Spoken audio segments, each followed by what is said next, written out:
So going into it, despite Furman shutting the team out a couple times and going on big runs, did this game epitomize kind of how you want your team to show up, and especially coming off, or especially so close to conference play, and kind of what are some of the conversations you had with your team at halftime when they were cutting the lead so close? Well, first of all, let's give Furman credit. Jackie does a tremendous job. She plays a really tough non-conference schedule. Those were 3 freshman guards you saw out there in 4 and 35 and in 13. And so they're going to be really good. And for them to handle and navigate us the way they did, and be able to go on runs and take a punch and come back and give us a punch. Like I always give them a lot of credit. It's one of the reasons why we play Furman. She does an excellent job. In terms of your question, how I feel about it depends on what quarter we're talking about, right? So I was pleased with the first quarter, not pleased with the second, pleased with half of the third and all of the fourth. And, I go back to what I've always said, it's good to have options. And not that anybody played bad, but once Furman started making a run, we just had to sub until we found the right 5. And we did that in the second half of the third, and that's the crew that we stayed with. And with a 7-0 record now and seeing a lot of improvement from last year, what is going to be that determining factor that's going to lead to success with conference play coming up? Staying healthy, number one. We've got to stay healthy. And then we've just got to have a consistency and a laser-like focus from everybody. As you can tell, it can be anybody's night on our team. I think that's what makes us special. That's what makes us hard to guard. But everybody's got to be locked in. And if we can continue to do that, we've got the right pieces to do some things. And then in terms of Chloe making her first appearance today, how ready was she to go out there today, and describe her execution? Yeah, from a physical standpoint, she's ready. We took our time getting her back ramped up, coming off of her knee injury, and then just playing soccer. It's just 2 different sports, 2 different movements, twerks in terms of like your muscles. And so we wanted to make sure we were putting her in the right position from how she felt in her body. In terms of being ready to go. So in the off season, when Chloe's with soccer, we put in an entire new offense, right? An entire new transition, and done some things different defensively. So she's still learning and she's still adjusting to some things. So there is a bit of a package that we run when she's in the game, as she's still trying to wrap her arms around everything that we do, especially at the point guard spot. That's difficult, right? Because you've got to know not only your position, but everyone else's. You've got to know where the ball is supposed to go. You're making the calls on both ends of the floor. And to her credit, she's really been very good in terms of latching on to our older guards and asking questions and figuring it out. Thanks, Coach. Mm-hmm. Hey, Coach Taylor, how you doing? I'm good, Alex. How are you? Living the life, living the life. So first thing I wanted to ask you was, Q Morrison, obviously coming into this game as always as a defensive presence and, doing the dirty work, so to speak. How can you continue to capitalize on that energy with the rest of the team while also making sure that there's no over-aggression and, leading to foul trouble? Q does a really good job of managing her fouls. That's something that I don't worry about at all from her. Even if she's got 3, she's one of the few that I might keep out there with 3 fouls, or 2 for that matter. I just trust her tremendously. I trust her instincts.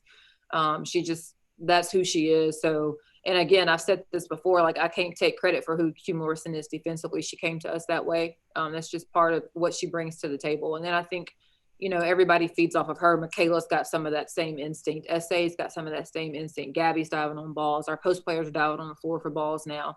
Chloe's got some of that same quickness and athleticism to be able to defend. And so, again, depending on what we want it to look like, we can put 4 or 5 on the floor that all bring that to the table, with Q being the head of that monster, and it really can cause problems for other teams.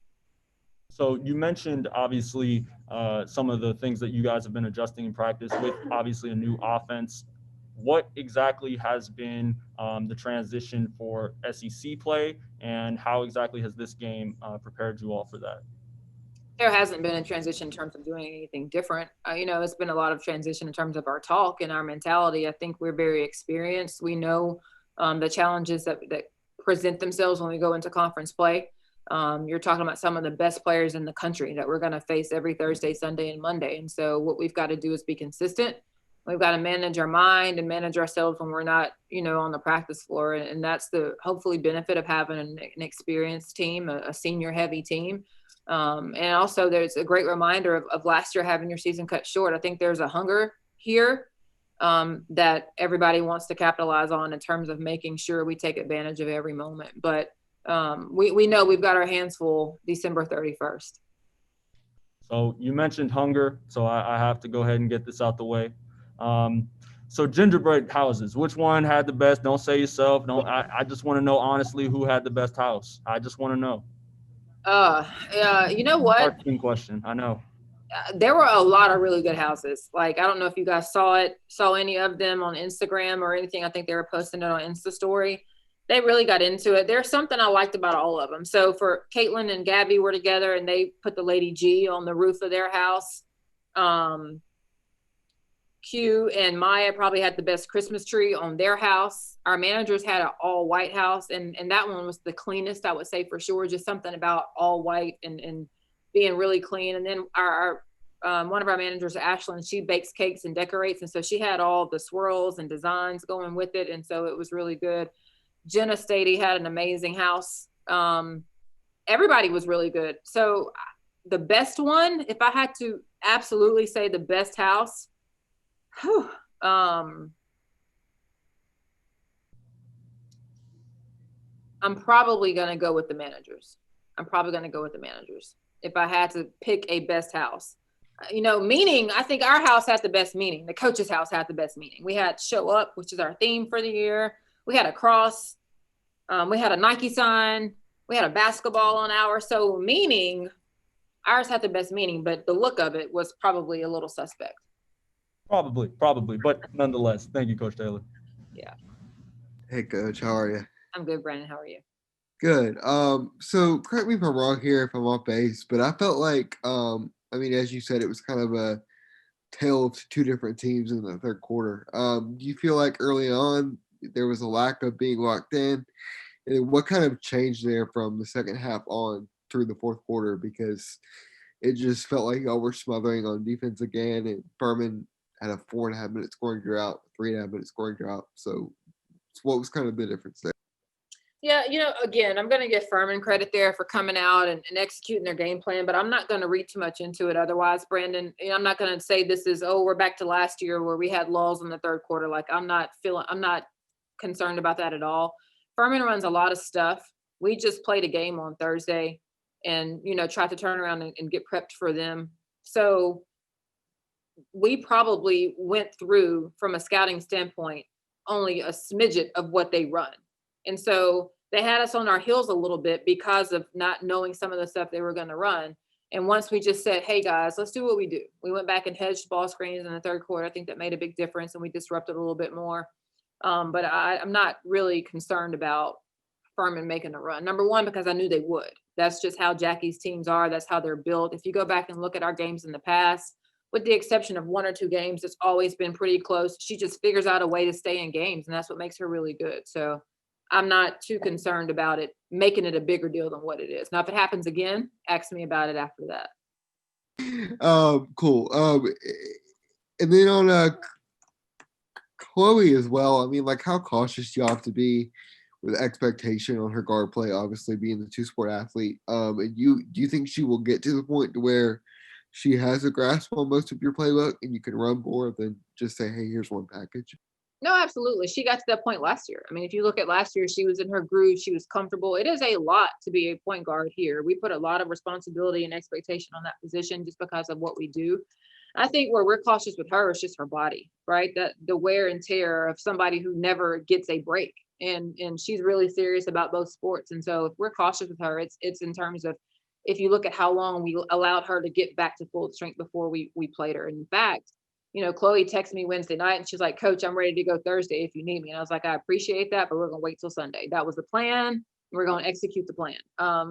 Because we want to make sure that we're keeping her safe from a physical standpoint, not wearing her out. But I fully believe that she's going to grasp everything that we're doing. Cool. And the last thing, a non-basketball question. When y'all have those gatherings like a gingerbread house, I saw that Y'all were belting out some karaoke at your gathering the other day. How important is that to do like holiday gatherings as a team? Because I know you're sending them home as we spoke about last week, but I mean, just how valuable is it to do that amongst you guys when, well, let's say if somebody doesn't have that opportunity when they go home or something? Yeah, we have a Christmas party every year. It's just part of who we are. It's part of the tradition of Georgia basketball. We normally have it.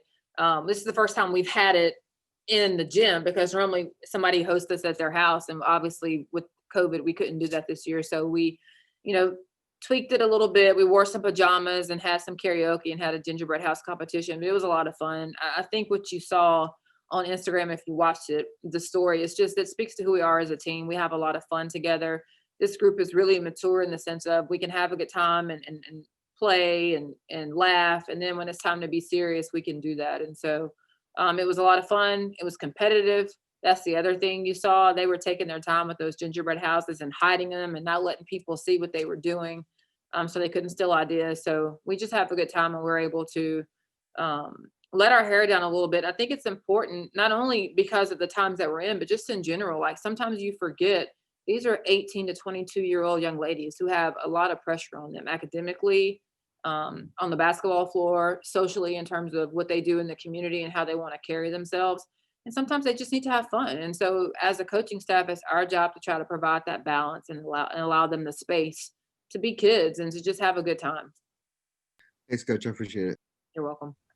All right. Thanks, Coach. See you guys.